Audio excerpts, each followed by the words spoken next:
Hello everyone. आज हम लोग childhood and growing up paper का जो टॉपिक है मानव विकास के विभिन्न आयाम different aspects of human development उसके बारे में आज इस वीडियो में पढ़ने वाले हैं। तो जो भी चैनल पर नए हैं चैनल को सब्सक्राइब भी कर लें, क्योंकि इस चैनल पर आपको बीएड रिलेटेड सारे नोट्स हिंदी एंड इंग्लिश में मिलते हैं और भी द स्टडी मटेरियल्स अवेलेबल है। आप प्लेलिस्ट में जाकर के वहाँ से चेक कर सकते हैं। तो चलिए आज के इस वीडियो को हम लोग शुरू करते हैं। उससे पहले हम लोग थोड़ा nature of growth and nature of development के बारे में देख लेते हैं कि वृद्धि की क्या प्रकृति है और जो हमारा विकास है उसका क्या प्रकृति है, उसके बारे में देख लेते हैं। उसके बाद फिर हम लोग डिफरेंट एस्पेक्ट्स को देखेंगे ह्यूमन डेवलपमेंट से रिलेटेड, या फिर बोल सकते हैं कि ह्यूमन ग्रोथ एंड डेवलपमेंट का जो डिफरेंट एस्पेक्ट्स है उसके बारे में। तो सबसे पहले हमारे पास यहाँ पे है नेचर ऑफ ग्रोथ। तो पहला क्या है, वृद्धि एक क्रमिक प्रक्रिया है, ठीक है। सेकेंड है, वृद्धि की गति एवं मात्रा में कोई परिवर्तन नहीं किया जा सकता है। शरीर की वृद्धि कोशिका की वृद्धि से होती है। जो सेल डेवलपमेंट होता है उसी से शरीर का विकास होता है। और ग्रोथ के बारे में तो नॉर्मली सभी लोग जानते होंगे। उसके बाद है, शारीरिक वृद्धि सदैव नहीं होती है एवं एक ही गति से होती है। ये तो ऑल टाइम डेवलपमेंट नहीं होता है शारीरिक। फिफ्थ है, 18 वर्ष की आयु में मानसिक वृद्धि भी पूर्ण हो जाता है। 18 साल तक में क्या होता है कि जो मेंटल डेवलपमेंट होता है वो पूरी तरीक़ा से हो जाता है। सिक्स्थ है, 20 वर्ष की आयु में शारीरिक वृद्धि लगभग पूर्ण हो जाती है। जो फिजिकल डेवलपमेंट होता है वो 20 जो भी हाइट वगैरह बढ़ना रहेगा वो 20 ईयर्स तक में मैक्सिमम हो जाता है। सेवन्थ है, आयु के साथ साथ विकास की प्रक्रिया भी चलती रहती है, यानी डेवलपमेंट जो होता है वो तो कंटिन्यूस प्रोसेस है, वो पूरी ज़िंदगी भर चलता रहता है। 8 है, शैशव काल में वृद्धि तीव्र, बाद में मंद गति तथा 11 वर्ष की आयु में फिर से तीव्र हो जाती है। इन्फेंसी स्टेज में क्या होता है, शुरुआती तौर में वो ग्रोथ जो होता है वो तो हाई स्पीड में होता है, रैपिड स्पीड में होता है सब कुछ। बीच में क्या होता है कि फिर वो थोड़ा स्लो प्रोसेस हो जाता है। इनिशियल चाइल्डहुड पीरियड हम लोग कह सकते हैं। फिर जब चाइल्डहुड पीरियड ख़त्म हो रहा होता है 11 वर्ष तक में, उसके बाद क्या होता है कि फिर से टीनेजर्स तक जो स्पीड होता है ग्रोथ होने का वो फिर रैपिडली होता है। नाइन्थ है, आयु वृद्धि के परिणाम स्वरूप शरीर के आकार में शरीर के अवयवों के अनुपात, पुराने लक्षणों का समाप्त होना तथा नए लक्षणों का उत्पन्न होना आदि परिवर्तन होते हैं। जिस तरह से जब ग्रोथ होता है तो एक बच्चे में डिफरेंट डिफरेंट तरह का उसके अंदर डेवलपमेंट देखने को मिलता है, ग्रोथ देखने को मिलता है, उसके अंदर बॉडीली चेंजेस देखने को मिलता है। और जो पुराने जो लक्षण होते हैं वो ख़त्म हो जाते हैं और जो नए लक्षण होते हैं वो सामने आते हैं। फिर आगे हमारा विकास की प्रकृति। विकास की क्या क्या प्रकृति है, नेचर ऑफ डेवलपमेंट। ये जो हम लोग देख रहे हैं एक नेचर ऑफ ग्रोथ या नेचर ऑफ डेवलपमेंट एक तरह से रिवीजन के लिए है, क्योंकि हमारा मेन टॉपिक है different aspects of human development. First है, विकास प्रकृति द्वारा निर्धारित क्रम से होता है, एक सीक्वेंस में होता है नेचर के द्वारा।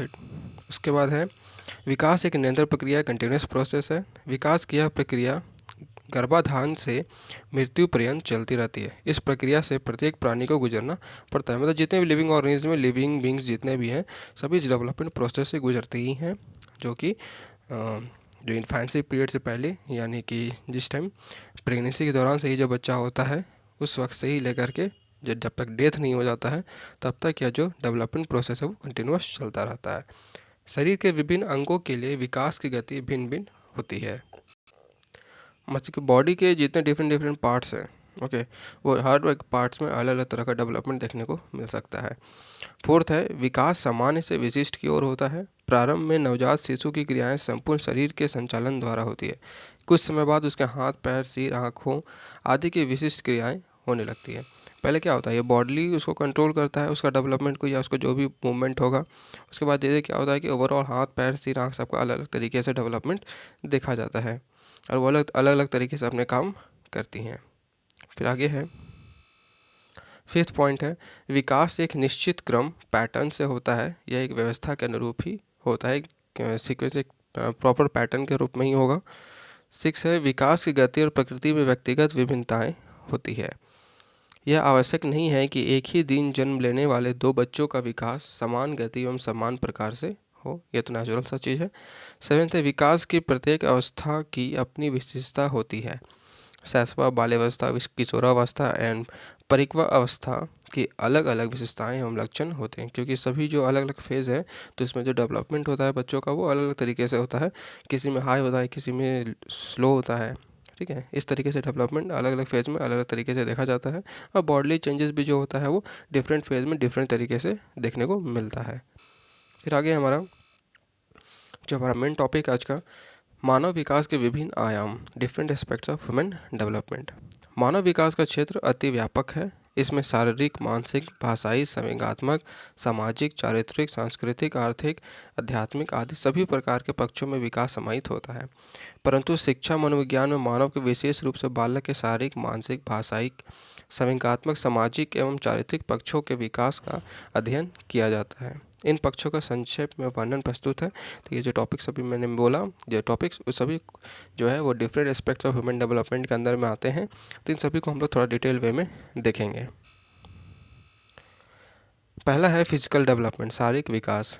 व्यक्ति के शारीरिक विकास का संबंध उसके शरीर के ढांचे यानी स्ट्रक्चर ऑफ द बॉडी, उसका नर्वस सिस्टम, उसका इंटरनल सिस्टम कैसा बॉडी का, मसल्स और जो एंडोक्राइन ग्लैंड्स है जिससे कि हमारा हार्मोन्स, एंजाइम्स ये सब सिक्रीट होता है, तो उन सभी पे क्या करता है, ये निर्भर करता है। में वृद्धि के से बालक में संवेगात्मक स्थिरता, गामक क्षमता एवं अन्य परिवर्तन होते हैं और ये परिवर्तन बालक के व्यवहार को भी प्रभावित करते हैं। इनके अंदर जिस तरीके से ये चेंजेस जो देखने को मिलता है, उससे क्या होता है कि जो बच्चा होगा उसका जो बिहेवियर होगा उसके अंदर भी चेंजेस देखने को मिल सकते हैं। उसके बाद आगे है मेंटल डेवलपमेंट। मानसिक विकास किस तरीके से होता है और क्या क्या इसके फैक्टर्स में शामिल होते हैं। तो बालक के मानसिक विकास से तात्पर्य उसकी मानसिक क्रियाओं एवं योग्यताओं के विकास से होता है। इनके अंतर्गत बुद्धि, intelligence, sensation, perception, observation, interest, attention, imagination, thinking, reasoning, judgement, memory, forgetting, ये सभी क्या होते हैं, तो एक तरह से हम बोल सकते हैं कि फैक्टर्स का काम करते हैं। आदि मानसिक क्रियाओं एवं योग्यताओं का विकास आता है और इन क्रियाओं एवं योग्यताओं के विकास से मानव व्यवहार प्रभावित होता है। कि जब मेंटल डेवलपमेंट होगा तो इन सभी चीज़ों में होगा। किसी बच्चे के अंदर अगर किसी तरह का कोई मानसिक विकास हो रहा है तो इन सभी चीज़ों में देखा जा सकता है कि बच्चे के अंदर डेवलपमेंट हो रहा है। उसके बाद है लिंग्विस्टिक डेवलपमेंट, भाषाई विकास। बच्चा किस तरीके से बोलना सीख जाता है, किस तरीके से वो लैंग्वेज को ऑब्जर्व करता है, उन सभी चीज़ों को इसमें डेवलपमेंट बच्चे का होता है। बालक के भाषाई विकास से तात्पर्य है उसके भावों एवं विचारों को अभिव्यक्त करने के लिए जो ध्यानात्मक साधन उसके पास है, जिसे भाषा कहते हैं। अब कोई बच्चा जो है, चाहे वो जिस एरिया में, जिस देश में भी जन्मा हो, वो उसी भाषा को क्या करता है, ऑब्जर्व करता है और कुछ तो वो जीन से भी ट्रांसफ़र होता है पेरेंट्स के द्वारा। बालक की वाक शक्ति जन्मजात होती है, मतलब बोलने की जो शक्ति होती है वो जन्मजात ही होती है, परंतु भाषा का विकास उसके वातावरण से अंतःक्रिया द्वारा होता है। जो डेवलपमेंट होता है बच्चे के अंदर लैंग्वेज को लेकर के, उसका इन्वायरमेंट पे भी डिपेंड करता है। भाषा विकास का संबंध सुनने, बोलने, पढ़ने और लिखने के भाषाई कौशल के विकास से होता है। कोई ज़रूरी नहीं है कि अगर किसी बच्चे को अगर कोई इंग्लिश आता हो और अगर किसी दूसरे लैंग्वेज वाले अगर किसी कंट्री में अगर चले जाए या किसी एरिया में चले जाए, अगर वहाँ पे अगर वो रहे, तो इस इन्वायरमेंट से क्या हो सकता है कि वो उस लैंग्वेज को भी पकड़ सकता है, उस लैंग्वेज को भी वो सीख सकता है बहुत ही आसानी से, सुन करके, बोल करके, पढ़ करके, लिख करके उस चीज़ को वो समझ सकता है। तो इस तरीके से बच्चे के अंदर जो है भाषाई विकास भी देखने को मिलता है। उसके बाद है इमोशनल डेवलपमेंट, संवेगात्मक विकास किस तरीके से होगा। तो बालक के संवेगों का विकास को संवेगात्मक विकास कहते हैं। बालक में मूल प्रवृत्तियों के रूप में कोई ना कोई संवेग छिपा होता है, कोई ना कोई इमोशन छिपा ही होता है, जैसे कि फियर होता है, हमारा एंगर होता है, खुशी का होता है, दुख का होता है, ये सभी इमोशन छुपे ही होते हैं। जब ये संवेग बालक के व्यवहार के स्थायी आधार बन जाते हैं तो इन्हें स्थायी भाव यानी सेंटिमेंट्स कहा जाता है। जैसे जैसे बालक का शारीरिक एवं मानसिक विकास होता है, उसके संवेगों में भी विकास होता है। उसके बाद है सोशल डेवलपमेंट। सामाजिक विकास से तात्पर्य व्यक्ति का समाज एवं उसकी शैली को सीखने और उसके साथ समायोजन करने से होता है। बालक जिस समाज में रहता है उसकी भाषा, रहन सहन, रीति रिवाज, परंपराएं आदि को सीखने में उसे अपने आप से समायोजन करना होता है। बच्चा जो होता है खुद एडजस्ट कर लेता है, वो जिस भी कल्चर में रहता हो, चाहे वो जिस भी रिलीजन में रहता हो, चाहे जिस भी वो समाज में रहता हो, उस समाज के अकॉर्डिंग जो समाज के रीति रिवाज है, रहन सहन है, चाहे वो समाज में जो भाषा बोली जाती है, जो रिवाज है, परंपराएं हैं, उसको वो धीरे धीरे क्या होता है कि खुद ही उस चीज़ में वो अपने आप को समायोजन करने लगता है, एडजस्ट करने लगता है, उस चीज़ को सीखने लगता है और फिर उसी समाज या शैली की तरह वो भी काम करने लगता है। जो बालक इनके लिखने एवं अभ्यास में अच्छा समायोजन कर सकता है वह सामाजिक रूप से अधिक विकसित कहलाता है। संक्षेप में सामाजिक परिस्थितियों से समायोजन सामाजिक विकास कहलाता है। तो और हम लोग कह सकते हैं कि जो सामाजिक परिस्थितियाँ हैं, ठीक है, वो सामाजिक समायोजन जो है उसका विकास का कारण बनता है, कहलाता है। इसके बाद है कैरेक्टर डेवलपमेंट। चारित्रिक विकास किस तरीके से हो सकता है? चारित्रिक विकास से तात्पर्य सामाजिक एवं धार्मिक निर्देशों के अनुसार आचरण करना है। कैरेक्टर किसी बच्चा का जो उसका समाज ही मोस्टली तय करता है, उसका घर का वातावरण तय करता है कि बच्चा का कैरेक्टर कैसा होगा, चारित्रिक कैसा होगा, उसका धार्मिक जो निर्देश हैं वो तय करते हैं।